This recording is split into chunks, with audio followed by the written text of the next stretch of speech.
So, Gskill was watching some Beer Games Beer. You should enjoy some Beer Games Beer from time to time. And they said, holy crap, are you using a Model M? Let's send you some RGB stuff, and we'll send you an RGB keyboard and mouse. So they sent me an RGB keyboard and mouse to take a look at, to try to get me to stop using this. This is my, IBM Model M Space Saver, manufactured the 13th of April, 1988. And so I said, well, you can have my Model M when you pry it from my cold, dead hands. But since they sent it anyway, I decided to take a look. So we're going to be taking a look at the Ripjaws KM780 RGB keyboard and the Ripjaws MX780 laser gaming mouse. But it's got a Navago sensor and Omron switches, so the mouse is pretty good. Let's take a look at the keyboard first. Now, if you can't get the buckling spring goodness on the IBM Model M from 1988, well, Cherry MX switches are a pretty good alternative. There are actually several varieties of Cherry MX switches for those of you not in the know. This particular keyboard is for Cherry MX Browns. Now, for those of you that are in the know, you may be thinking, well, wait a minute, what about Cherry MX Reds? Well, Cherry MX Reds are a reasonable alternative to buckling spring mechanical keyboards. I mean, if you have to have a Cherry MX switch, Cherry MX Red's not bad. There are other variations of the Cherry MX Red that the Cherry Switch company offers that are still the mechanical tactile feedback, but Cherry MX Browns, in this particular case for this keyboard, is useful for me to have as far as an on-screen keyboard goes, an on-screen keyboard that's quiet. And so MX Browns don't have the same sort of tactile feel. They're also not as loud. It is a more satisfying tactile experience than, say, a rubber dome keyboard, which is what your cheap, $5 Dell keyboards are. But it's still pretty quiet, and it's still okay to use on screen. This particular version is the RGB version. If RGB is not your thing, this is available in a non-RGB version, which costs a bit less. Overall, the name of this keyboard is lots and lots of buttons. In addition to the full keyboard layout, there are also 6 G buttons at the side, which are programmable for pretty much anything that you want to do. And there are also a ton of multimedia and mode buttons across the top. Now, all the keys are reprogrammable, including the standard alphanumeric keys, except for the keys across the top, and I'm not really sure why. They've got all the multimedia keys in the top right, and I would love to be able to reprogram those, but I don't seem to be able to do that through the software. I also encountered a lot of bugs in the software, so they've still got some work to do on the software. I had a lot of problems updating the firmware. The keyboard shipped with firmware version something old, and I tried to update it, and I think I got as far as version 25. And then after that, it was like, oh yeah, I've updated the firmware. Then you'd go look at it, and it was like, no, it's still on 25. The software is trying to update it to version 30. So I don't know what that's about, but that's probably a software bug, and that's probably something fixable. I was able to configure the RGB portion of it, and you have a lot of controls there. You can configure if you want to wave, you can individually control key colors. There are a lot of presets.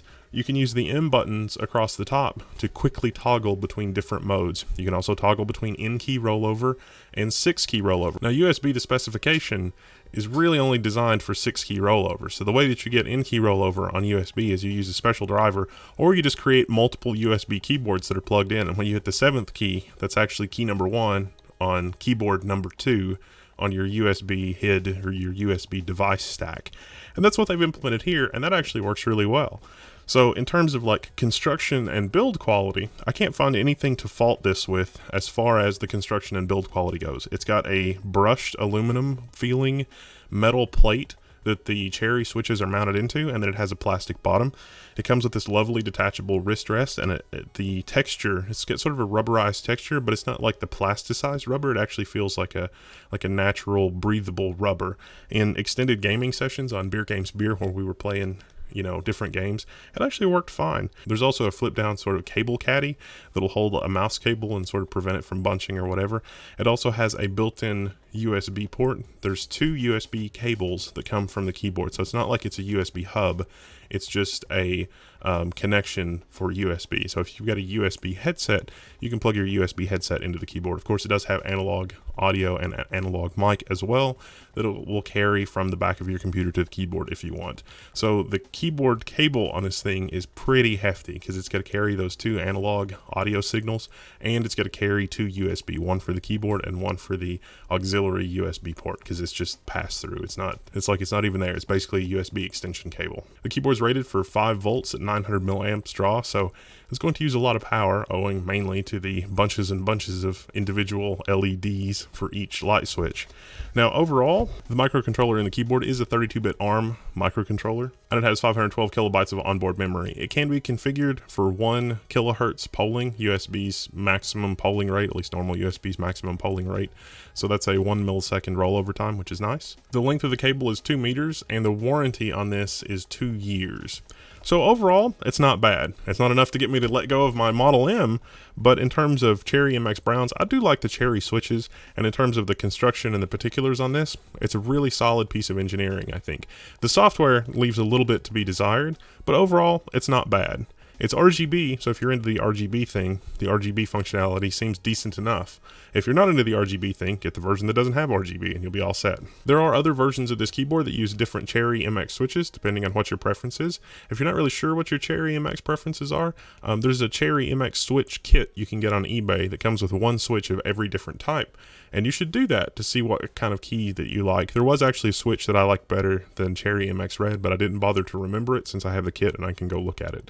But Cherry MX Reds are not bad. But don't forget that this particular keyboard is Cherry MX Brown, owing to the fact that it might be nice to have a decent non-rubber dome keyboard that I can use on camera without it sounding like all the time. One other cool accessory it comes with is a keycap remover and some nifty, WASD keycaps. If you're into that kind of thing, these are red colored keycaps, not just WASD, but also a number of other keys that you can put sort of wherever. This makes it a little easier if you're going to use WASD for motion. So if you're super into gaming and you want the red WASD keys, there you go. You've got the accessory and the key puller remover tool. That's been a quick look at the Gskill KM780 RGB keyboard. Let's take a look at the mouse. Now the mouse is perhaps the more interesting thing to me because I'm still rocking the Logitech Performance MX, which is a wireless mouse, which really isn't that great. And I did actually use this mouse for some of the Beer Games Beer stuff, and it actually was really good. I was actually surprised at how crappy my Logitech Performance MX was. This mouse, especially in the high DPI modes, reminded me of my favorite old mouse from a long, long time ago. It was like one of the very first Razer mice, like the Razer Diamondback. Just the way that it felt, the way that it moved, how responsive it was, that kind of thing. Probably owing to the Avago sensor and the Omron switches. Very snappy, very responsive. I decided I wanted to take it apart so I could see what it was on the inside and see how the build quality was. Taking it apart, I can say that the build quality is really, really good. There's a ton of screws that I had to remove, so I shudder to think at the the amount of assembly labor that has to go into each one of these, because my goodness, there was a ton of screws taking this thing apart. They've also done some neat things to make it modular. So it comes with this tool that you can put in the bottom, and that'll actually control the lift at the back of the mouse. So you can actually raise the back of the mouse from 8 to 11 millimeters to find whatever's comfortable for your hand. There's also these sort of magnetic side things, so you can configure this mouse for left or right-handed operation, depending on what your preference is. That's really nice, because guess what? I'm left-handed. There's no left-handed mouse. And I've pretty much, there's no left-handed anything. There's not even doors.